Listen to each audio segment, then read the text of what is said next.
because things are different now. Hello, my name's Devin. Welcome back to my channel, where I'm going to give you tips and tricks to travel during a global pandemic. Check the local travel advisories, make sure it's safe to travel, understand what precautions need to be taken for traveling, because things are different now. I traveled a lot before the pandemic. It was like a little bit of a different vibe this time around. So, let me share some of my experience. Number one, when we booked our flights, they were very cheap. The airline we traveled with had a note that if we had to cancel our trip for whatever reason, we would be fully refunded, which is super nice. I wish that flights would do that just all the time. But yeah, just know if you are thinking about traveling and you're not really sure, do make sure that this is the case with the airline that you are traveling with, but it does seem that they will give full refunds, understanding obviously the little situation we've got going on here on Earth. Again, check the health requirements and protocols before traveling. When we came to Barbados, we were required to get a negative PCR test for COVID with like a paper copy. It has to be accredited. It is required for all passengers going to Barbados. I don't know what it is like in other countries, but that was what it was like coming here. And you had to have it taken within 72 hours of travel. We were scheduled to arrive on a Thursday at 1:20 p.m. So we got our test taken on Tuesday at 9:45, which accounts for the 3-hour time difference as well. Book medical insurance, but be careful when you're booking it, because the first place that we booked medical insurance with wouldn't cover us because we were traveling during the pandemic, which they didn't state when we bought it. Like, we read through their website, it was pretty straightforward what they would cover and what they wouldn't cover. As soon as the policy was emailed to us, it said, we will not cover any travel during the COVID-19 pandemic. Super. So we got a refund. We double checked the fine print of the next place we bought insurance through, and there was no issues with that. So that was grand. Only passengers are allowed inside the airport. So if you're getting dropped off by a loved one, just be aware that you're gonna have to say goodbye in the drop-off lane, because only passengers can enter the airport. When we checked in for our flights in Edmonton, they very thoroughly checked our documents. They made sure we had the welcome stamp visa, which they had they'd never seen before. So they had to do a manual override because we didn't have a return ticket, which is usually what is required for a tourist visa.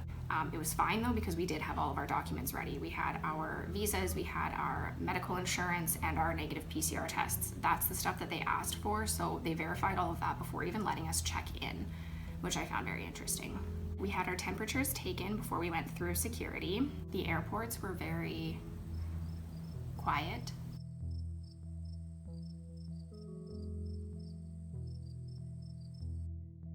We were on a red eye, but there was a lot of places with doors shut, signs on the door saying, we are closed, we are temporarily closed, we are permanently closed.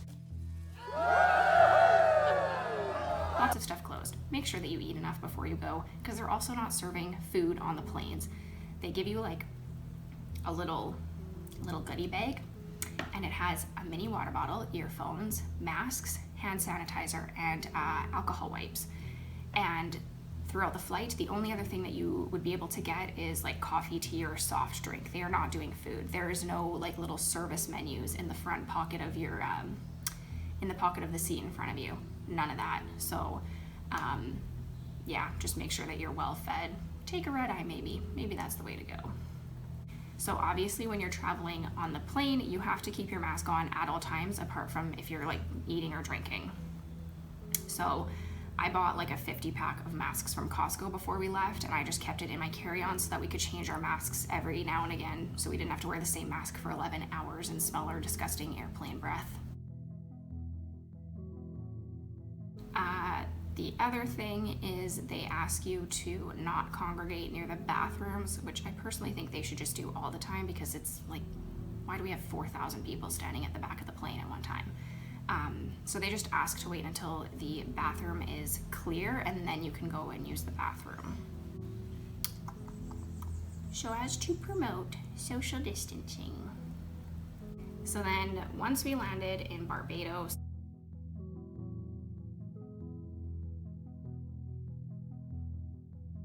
again, this is specific to Barbados. I don't know what other countries are like, We were at the airport for honestly probably 2 hours because they were, God, these roosters. We were at the airport for 2 hours because the safety and health protocols are very extensive. Obviously, they want to be keeping their country safe. They have very low cases. I think like when we arrived, there was 9 active cases on the island or something. So for a population of, what is it? Shut up. 28,000 people, 9 cases. They want to keep it low, understandably so. And they're trusting us to come to their beautiful country. So first, we have the PCR test and no PCR test lines. That was the first step. There were some people who didn't get the test within 72 hours of landing.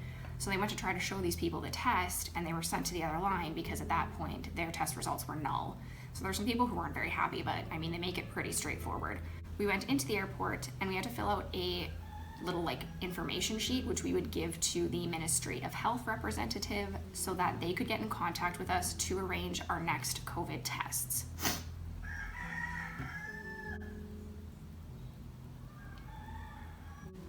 Clearly now is not the time to be filming.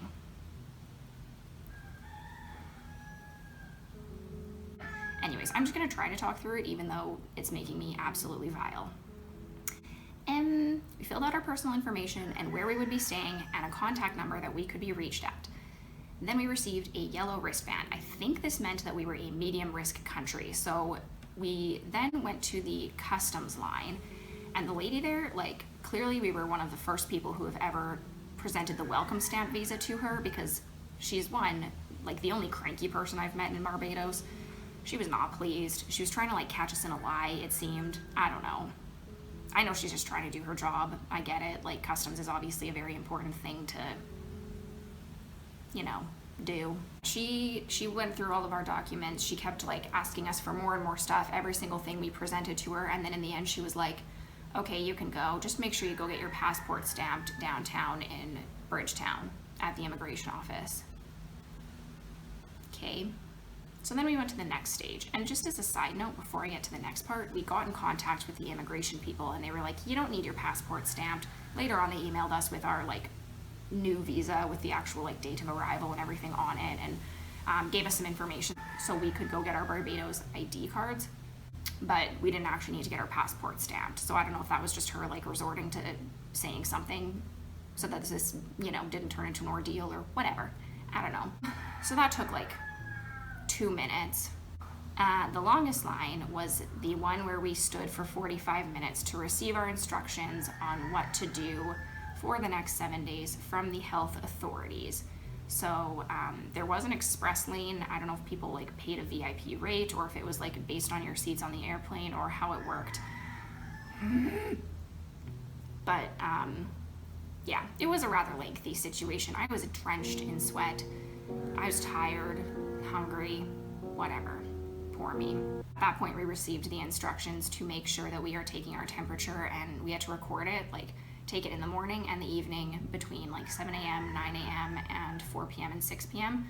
Monitor our temperatures. If we ever got a fever, call the Ministry of Health, or if we developed any other symptoms within the first 7 days we were there, we were to get in contact with them. Then 2 days later, or was it? Actually, I think it was the day after we arrived. I don't know. But someone got in touch with us via WhatsApp to arrange our next test. So they gave us the option to go to a private facility or a public facility. Public, we could get the test done for free as long as we presented our passports. Private, you would have to pay and you'd have like a certain appointment time. But we just went public. It was very close to where we stayed. We did get a taxi because they offered, you know, to arrange one for us. We still had to pay for it, but they got it all lined up. It picked us up. We went to the public health place. We were there for like maybe 45 minutes between like actually checking in and then getting the test done. They did the nasal swab, like we did the throat swab in Canada, which was painful enough, but then yeah, this nasal one was awful, absolutely awful. Once we got our test results back, which they emailed to us, and they did advise us to keep a copy of those results with us at all times because they had heard that there were some tourists who were being asked for their results in order to enter restaurants because people noticed they were a tourist and they wanted to make sure that COVID is not being spread. So they wouldn't allow them entry until they saw these test results. So we just always had a copy downloaded on our phones to make it easy, and so that we could eat and drink and be merry and have a grand old time. So yeah, that's pretty much the experience of traveling during a global pandemic. All things considered, it was kind of business as usual. It wasn't like, I don't know, I thought the vibe would kind of be brutal, but it was fine. The flight attendants just didn't come around as much, but people were kind. Obviously, it's a tense time, and airports, again, are not the most fun places to be at the best of times, but I personally thought it could have been worse. So if you are thinking about traveling, make sure you do so safely. Again, make sure you check the protocols and advisories for the areas that you are traveling from and to, and just be careful. Stay safe out there. And if you're not traveling right now, feel free to subscribe to my channel anyways. I will provide some information about traveling and the welcome stamp visa, but also share some of our adventures on the island. Thanks so much for tuning in, and we'll see you next time, hopefully. Like, what is happening? It's 9:53. Everybody's awake. I can't.